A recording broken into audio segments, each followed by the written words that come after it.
Hi, Dawn here from Studio 176, working out of my home space today. It's a gorgeous but windy day as things are blowing around.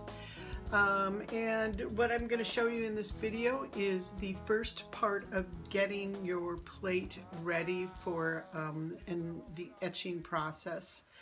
I'll be using a copper plate and then showing you how I get that ready and get the image transferred. And considering all the stuff that has been going on, which is kind of everybody's agreed that 2020 is a pile of shit, and the whole toilet paper shortage with the COVID kind of thing, I thought this was kind of an appropriate image. And I'm going to do an aqua tint on this, which traditional printmaking is taking a rosin powder and making this powder so that the particles of rosin all land on the plate, and then you carefully move it over to a heating plate and actually melt the rosin so it has these tons and tons of tiny little dots of rosin that are melted on there, which will prevent the acid from eating away those areas. So when you do an etching, I'm going to cover this later with a soft ground material, which is kind of a dark waxy substance that I melt onto this. And then I will draw through this, and I will just draw this particular outline design there to get some lines. And then as we go through the process, then I will do the aqua tint. But rosin is not something that I have, and it's not safe to have in a home studio probably. And so spray paint, and I can just mist this with spray paint, and I'll get the same effect to get an aqua tint. So one of the first steps in getting the plate ready is to bevel the edges here. So I'm taking a file and I'm going just in one direction, and I'll go all the way around the plate to get a 45-degree angle. If I don't do this, what will happen is when you put the paper on and you go through the press, is the pressure will actually just cut right through the paper. So the beveling prevents that, so the press goes up smoothly over the plate. So then taking a burnishing tool, I notice it's got that nice little curve there. I can go in and I can burnish the edges here.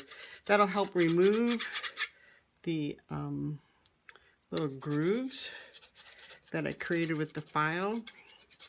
There may be some left in there, but it'll also kind of remove any burrs that may be a little bit sharp on the paper too. The next step is to get a nice smooth surface, and how we do that is start out with a really coarse grit sandpaper, go sand in both directions a few times, and then move to a finer and a finer grit of sandpaper.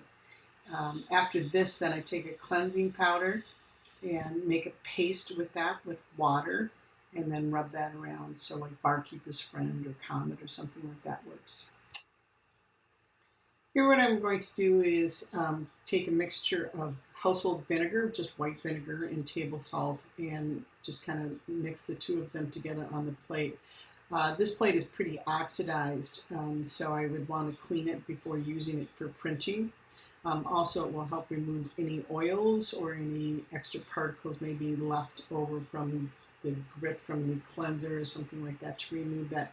You want a nice, beautiful, clean copper plate before you apply your ground to it, to make sure that you cover all the surfaces and don't etch anything accidentally. So I'm applying packing tape to the back, making little extra handles so I can grab that to pull it out. And here I'm taking a hot plate, put the copper on it, and I'm actually melting the soft ground to get a nice even layer on here. This is soft enough I could press into it with my fingertips and make a mark through it to expose the copper.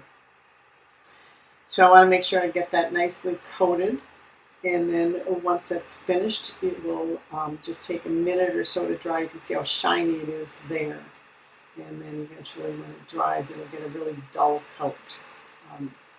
So then what I'm going to do is I'm going to take my little toilet paper roll image that I've traced off onto tracing paper, And there we are. And then I'm going to flip that over, and I'm going to rub chalk on the back of that. And then I will use that chalk, and the reason I use chalk is because I want it to show up on the black surface.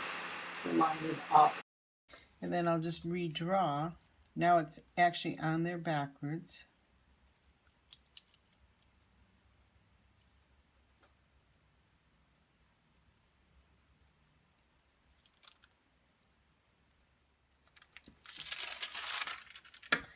And so now I have that transferred there. And now I'm going to take a sharp tool and I'm going to draw through the ground.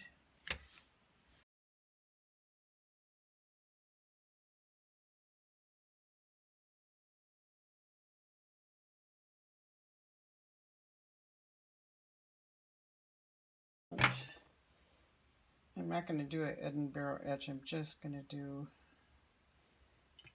just a straight ferric chloride, I think, today. And that should be enough. And what I'm going to do is just gently put this in here. Let it get covered. And every so often, I'll come back and I'm just going to feather this. Bubbles will start forming where I carved through the ground. And what's happening is the acid is now eating away at the copper, and those bubbles form, and what you don't want is the little particles of copper to settle back in to those things, so you just kind of brush it out of the way. So, and I have enough room in here. I can do the other plate, get that one going, and I'll leave this in here for probably about 3 hours. See how deep it's going, because I want it pretty deep to get a nice dark line. In the next video, we'll finish up the aquatint process on this plate and show you how we prepare the paper and get it ready to actually print the etching with Shinkolay. So until next time, check us out on Facebook, Instagram, and our Studio 176.art.